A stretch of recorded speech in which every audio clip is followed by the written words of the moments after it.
Assalamualaikum warahmatullahi wabarakatuh. Anak-anakku sekalian, berjumpa lagi dengan Mem Febri dalam pelajaran bahasa Inggris wajib. Untuk pertemuan kedua ini, setelah kita kemarin membahas noun atau kata benda, maka untuk pertemuan kali ini kita membahas adjective atau kata sifat. Oke.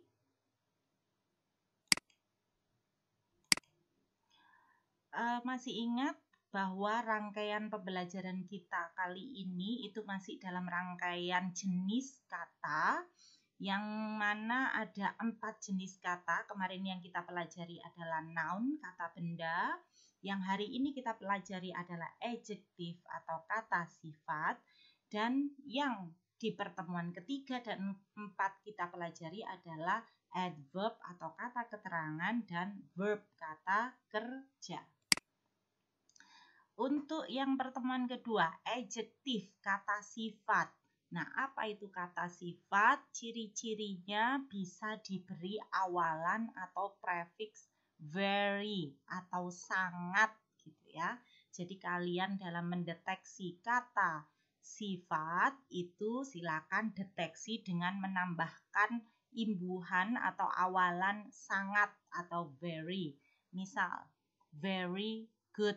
Nah, sangat baik. Bisa kan? Berarti mana kata sifatnya? Good yang ini. Kemudian very lazy, sangat malas. Kata sifatnya adalah lazy atau malas.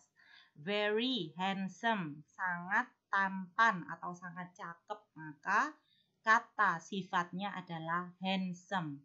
Very delicious, sangat enak. Nah, kata sifatnya delicious atau enak.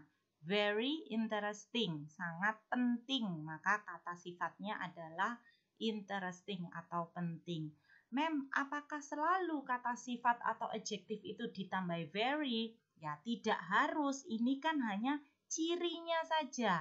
Kata sifatnya itu yang mana? Ya, ini yang ditandai merah. Ada good, lazy, handsome, delicious, interesting. Nggak harus diberi very. Itu ciri khasnya saja. Kalau mau mendeteksi itu kata sifat atau bukan, bisa kalian tes menggunakan awalan very. Oke, coba tebak sekarang. Let's guess. Which one is adjective? Yang mana yang termasuk kata sifat atau adjective? Smile. Nah, artinya smile apa? Senyum. Adjective atau bukan?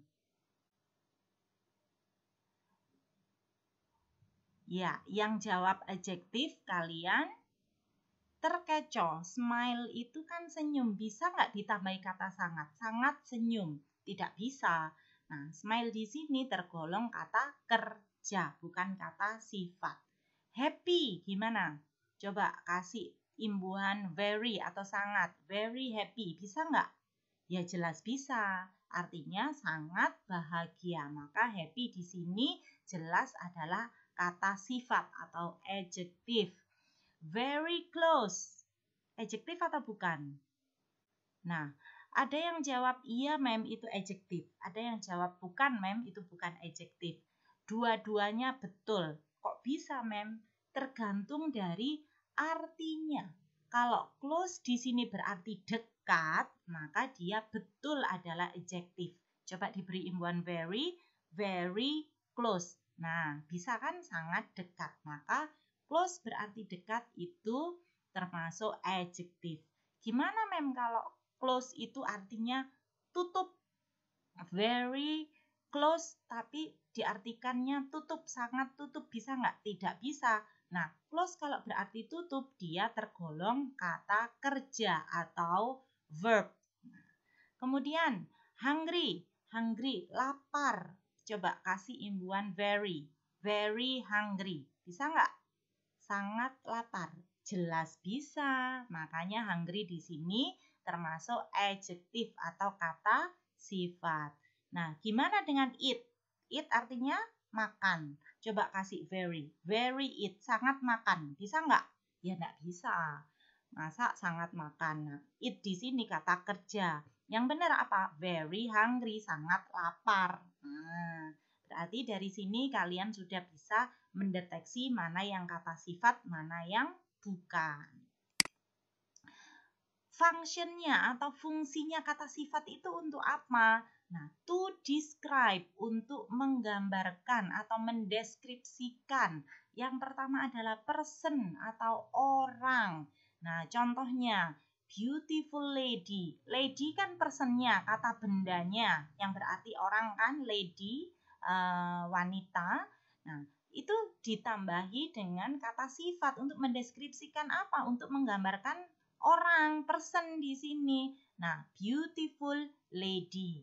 Kemudian ada contoh lagi, smart students. Nah, smart pintar, students artinya siswa atau murid. Nah, di sini menggambarkan bahwa muridnya pintar, smart students.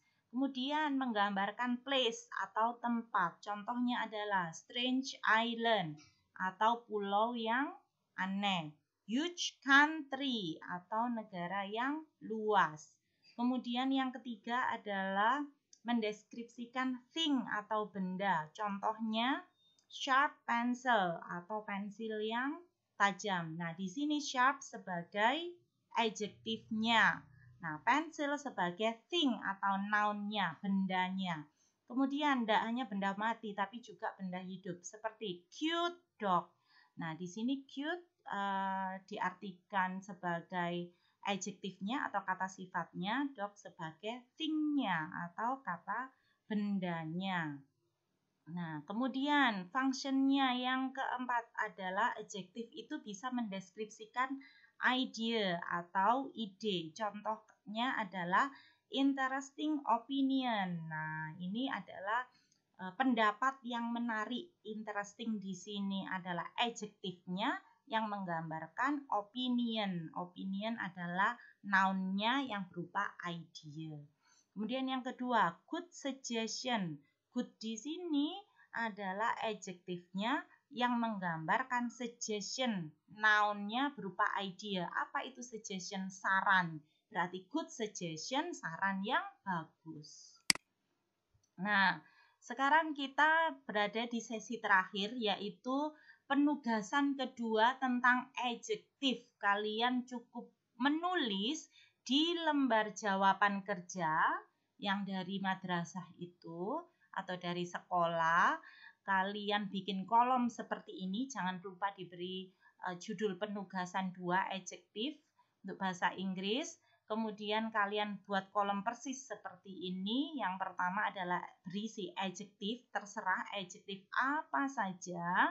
Kemudian adjektif yang kalian temukan harus digabung bersama noun yang sesuai. Boleh, bebas apa saja.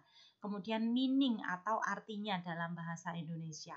Mem kasih satu contoh, ini nanti jangan dimasukkan di penugasan kalian. Contohnya ganti dengan kata yang lain, misalnya adalah smart, maka adjektif plus noun-nya adalah smart people. Nah, kalian bisa ganti smart students dan lain sebagainya. Tapi jangan pakai kata smart lagi ya, pakai adjektif yang lain. Meaning-nya atau artinya apa? Orang-orang yang pandai. Bisa ya mengerjakan 1 sampai 10.